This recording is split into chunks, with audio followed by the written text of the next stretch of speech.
Dan kemudian peristiwa ini dipicu karena ada salah satu kawan perempuan yang ada di kelompok RV dan PS ini kemudian mendatangi ke mejanya korban MNA.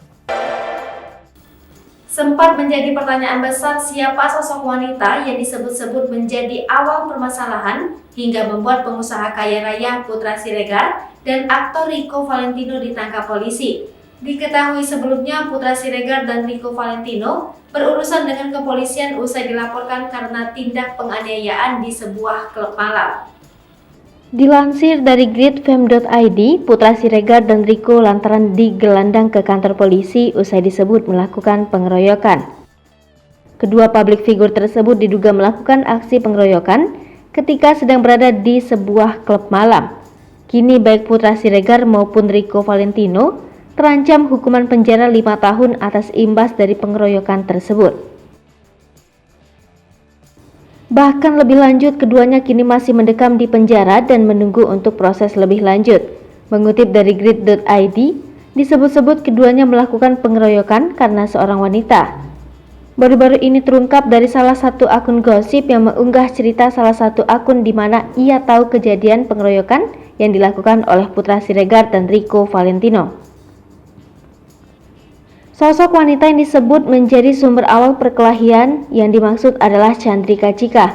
Lebih lanjut, akun yang disensor dalam unggahan akun gosip itu menuntut Cika untuk membongkar fakta terkait kejadian yang menyeret Putra Siregar dan Rico Valentino itu. Tak hanya itu saja, bahkan akun tersebut juga mengungkap sosok yang jadi korban bukanlah orang sembarangan sehingga langsung bisa jebloskan ke penjara. Melansir dari akun Instagram @mamahitsoriginal memposting salah satu komentar netizen. Diketahui netizen yang namanya disensor itu mendesak Cika untuk angkat bicara mengenai kasus Putra Siregar. Bahkan ia mengungkapkan gegara membela Cika, Putra Siregar dan Rico Valentino sampai mendekam di penjara. Ia pun mengancam jika mantan kekasih Torik ini tak buka suara, maka bakal membongkar aibnya. Di sisi lain, salah seorang netizen juga membongkar terkait kronologi pengeroyokan tersebut. Ia mengungkap jika Cika saat itu sudah berada di klub malam itu. Cika awalnya mendatangi meja yang salah satunya terdapat Nur Alamsyah atau korban pengeroyokan. Kemudian tiba-tiba Cika menangis dan mendatangi meja Putra Siregar. Lantaran tiba-tiba menangis, Putra Siregar dan teman-temannya mengira jika Cika diperlakukan tak baik oleh Nur Alamsyah dan rekan-rekannya. Hingga akhirnya Putra Siregar dan Rico melakukan pengeroyokan terhadap Nur Alamsyah. Ia juga mengatakan kalau Nur Alamsyah bukanlah orang sembarangan.